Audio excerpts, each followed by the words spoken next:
ይህ ኢትዮ ሄድላይንስ ነው። በቅድሚያም አርዕስተ ዜናዎቹን እናሰማችሁ። ጠቅላይ ሚኒስትር አብይ አህመድን በሚመለከት እየወጡ ያሉት አነጋጋሪ መረጃዎች ዛሬም ቀጥለዋል። ከሰሞኑ ለጠቅላይ ሚኒስትሩ ቅርበት ያላቸው ከፍተኛ ባለስልጣናትና የተቃዋሚ የፖለቲካ አመራሮች ስለ ጠቅላይ ሚኒስትሩ እያወጡት ያሉት መረጃዎች በአገዛዙ ዘንድ ከፍተኛ ድንጋጤንና ትርምስን እንደፈጠረ እየተገለጸ ይገኛል። ከዚሁ ጋር ተያይዞ ለጠቅላይ ሚኒስትሩ ቅርበት የነበራቸው የቀድሞ ከፍተኛ ኃላፊም የጠቅላይ ሚኒስትሩን የትምህርት ማስረጃዎች አስመልክቶ የመመረቂያ ጽሑፋቸው በማን እንደተዘጋጀ የኦሮሚያው ክልል ፕሬዝዳንት የአቶ ሽመልስ አብዲሳ ሚስት በጉዳዩ ላይ ስለነበራቸው ሚና አነጋጋሪ መረጃዎችን አውጥተዋል። ፒኤችዲ ወረቀቱን ስጽፍ እሱ አይደለም ጻፍ ወረቀቱን ፕሩፍ ሪዲንግ ደግሞ ያው የሽመልስ ምስትም አግዛለች። ሽመልስ አብዲሳ ምስት እዛ መሲ እዛ ነበረችና ኃላፊው በተጨማሪም አቶ ለማ መገርሳ 250 ከፍተኛ አመራሮችን ሰብስበው ለቀጣዩ ትግል ተዘጋጁ ሲሉ የሰጡት መመሪያ አስመልክቶ ያወጡት መረጃ አገሩን ጉድ አስብሏል። እንጂ በፕሮፓጋንዳና በጎድ ፋዘርስ እዛም እዚህም ሰውን በመያዝ የሚሰራ ነገር አያዋጣም። ለአንድ ሰሞን ሊያዋጣ ይችላል። ዝርዝሩን ይዘናል።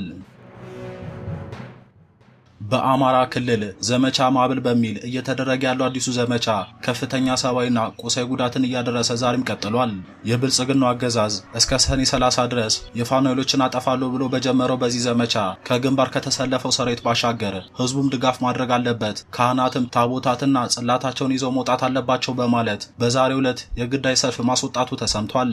አገዛዙም ሰልፉን አስመልክቶ ህዝቡ ማድረግ አለበት ሲል ያስተላለፈው መመሪያ መነጋገሪያ ሆነ ሲሆን የጸጥታ ኃይሎችም ከቤተ ክርስቲያን የሚመለሱ ዜጎችን ጭምር ሰልፉን እንዲቀላቀሉ በማስገደድ መመሪያውን ሲያስፈጽሙ እንደነበር ተገልጿል። ከሰልፉ ጋር በተያያዘም የብልጽግናው መንግስት ለመንግስት ሰራተኛው የሰጠው ትዕዛዝም ድንጋጤን ፈጥሯል። ይህ በእንዲህ እንዳለ አዲስ የታወጀውን ዘመቻ ተከትሎ በክልሉ መጠነ ሰፊ ጥቃቶች የተሰነዘሩ ሲሆን የፋኖ ኃይሎች ካምፑ ላይ ሌሊት በፈጸሙት ጥቃት ከባድ ሰብአዊና ቁሳዊ ጉዳት መድረሱ ተነግሯል። ሌላኛው መረጃችን ነው። የህወሓት ከፍተኛ አመራሮች አስክሬኖችን በማውጣት የቀብር ስነ ስርዓት አከናወኑ። የህወሓት አመራሮች በዚህ ድርጊት ለቀጣይ ጦርነት ቅስቀሳ እያደረጉ ነው በሚል ክስ ቀርቦባቸዋል። ይህ በእንዲህ እንዳለ የህወሓት አመራሮች በዛሬው ዕለት የኮማንዶ ትርኢት አሳይተዋል። ውድና የተከበራችሁ የቻናላችን ተከታታዮች እነዚህንና ሌሎች መረጃዎችን ይዘን ቀርበናል። እስከ ፍጻሜው አብራችሁን ቆዩ። ቪዲዮ ላይክ እና ሼር፣ ቻናሉንም ሰብስክራይብ እና የዶል ምልክቷን በመጫን ትኩስ መረጃዎችን ያገኙ እያልን ወደ መረጃዎቹ አለፍን።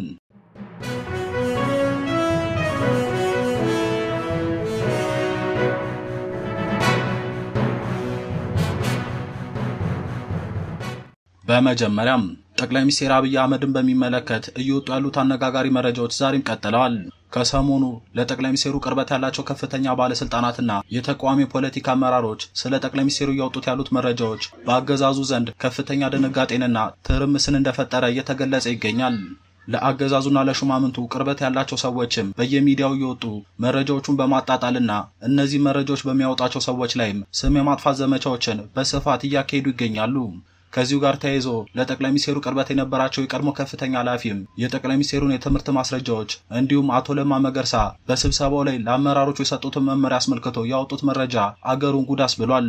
የቀድሞ የብልጽግና ማዕከላዊ ኮሚቴ አባል የነበሩት ዶክተር ሚልኬሳ ሚደጋ ስለ ጠቅላይ ሚኒስትሩ አሁንም አነጋጋሪ መረጃዎችን እያወጡ ይገኛል። ዶክተር ሚልኬሳ ከአንከር ሚዲያ ጋር በነበራቸው ቆይታ የጠቅላይ ሚኒስትሩን የትምህርት ማስረጃዎችን አስመልክቶ ባጋሩት መረጃ ላይ ጠቅላይ ሚኒስትር አብይ አህመድ የዶክተሬት ትምህርታቸውን እንዳልተከታተሉና የመመረቂያ ጽሑፋቸውንም በሌሎች ተማሪዎች እንዳጻፉት ገልጸዋል። ዶክተር ሚልኬሳ የጠቅላይ ሚኒስትሩን የመመረቂያ ጽሑፍ የጻፉላቸው ተማሪዎች 5 መሆናቸውን በመጥቀስ በግል እንደሚያውቋቸው የመመረቂያ ጽሑፉንም ጅማ ሄደው እንዲጽፉ እንደተደረገ እንዲሁም የኦሮሚያው ክልል ፕሬዝዳንት የሆኑት የአቶ ሽመልስ አብዲሳ ሚስትም በጽሑፉ ላይ እንዳገዘች ተናግረዋል። ዶክተር ሚልኬሳ በተጨማሪም የጠቅላይ ሚኒስትሩን የመመረቂያ ጽሑፍ ያዘጋጁት ተማሪዎች መመረቂያ ጽሑፉን እያዘጋጁ ጊዜ ስላጡ ትምህርታቸው እንደተበላሸና እንዳልተመረቁ አስረድተዋል።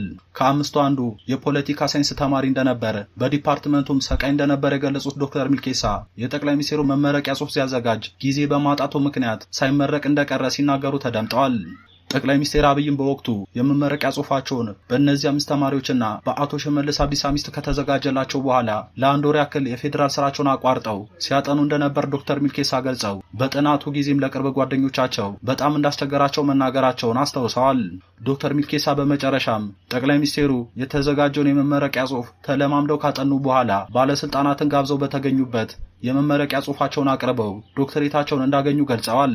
ይህ በእንዲህ እንዳለ አቶ ለማ መገርሳ ለቀጣዩ ትግል ተዘጋጁ ሲሉ ለ250 የኦህዴድ ከፍተኛ አመራሮች ትዕዛዝ ሰጥተው እንደነበር ተገለጸ።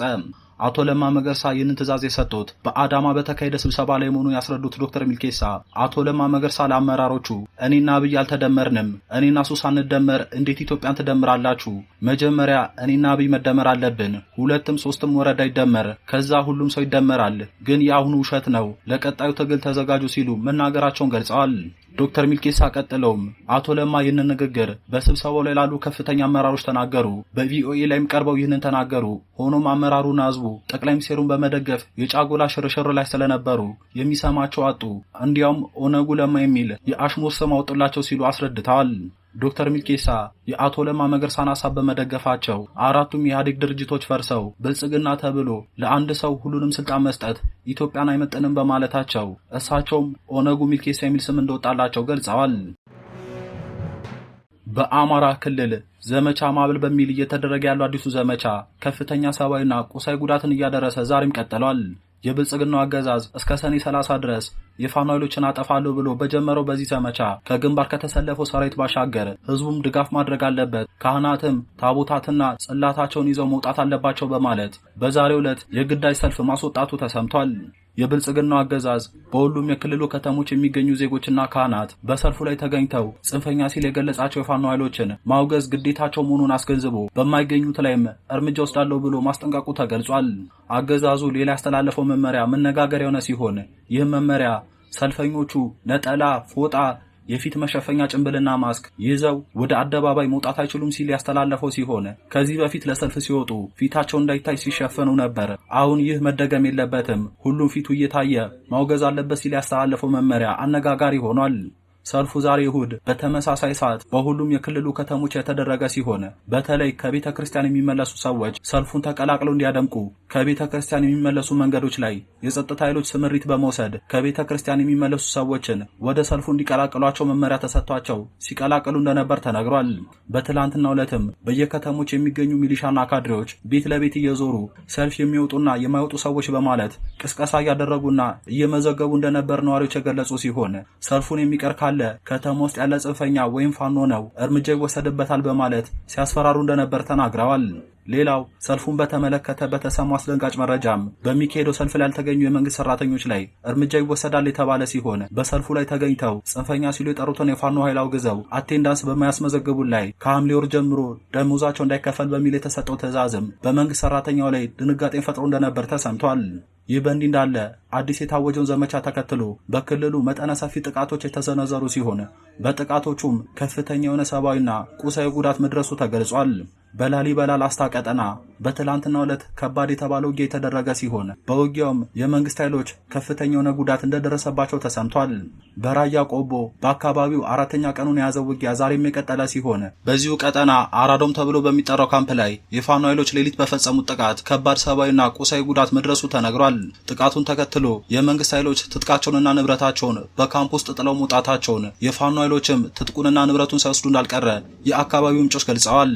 በጎንደር መተማ መቃ ተብሎ በሚጠራው አካባቢ ከሰሞኑ በርካታ ሾፌሮች፣ የአድማ ብተና፣ የመከላከያ አባላትና አዛዦች የተገደሉበት ጥቃት አሁንም መነጋገሪያ የሆነ ሲሆን በአካባቢው የአድማ ብተና ኃይሉ ከስምሪት ውጭ ሆኖ መከላከያው አካባቢውን እንዲይዝ መደረጉ ተሰምቷል።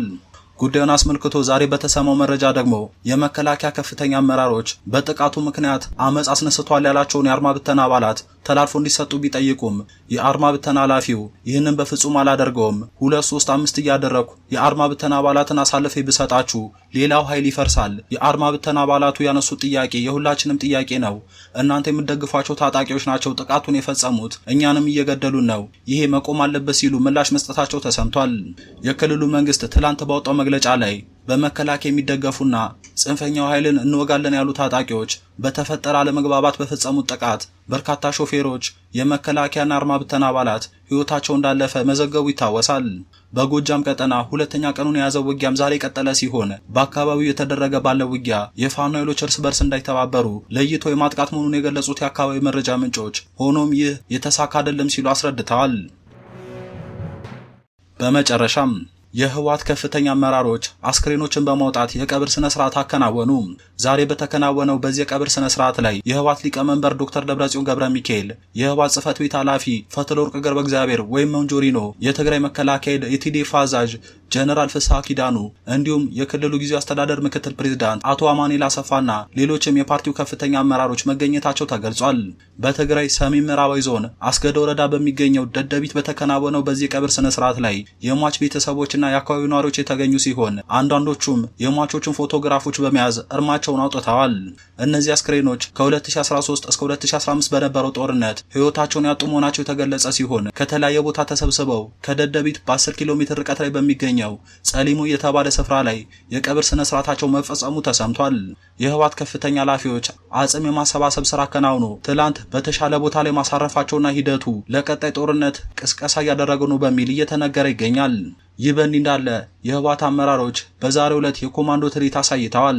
የህወሓት ከፍተኛ አመራሮች በዛሬው ዕለት በላላይ ቆራሮ ወረዳ የተሰራውን ሐውልት ያስመረቁ ሲሆን ከምርቃቱ ጎን ለጎን ሐውልቱ የተመረቀበት ቦታ አካባቢ የኮማንዶ ወታደራዊ ትርኢት አሳይተዋል።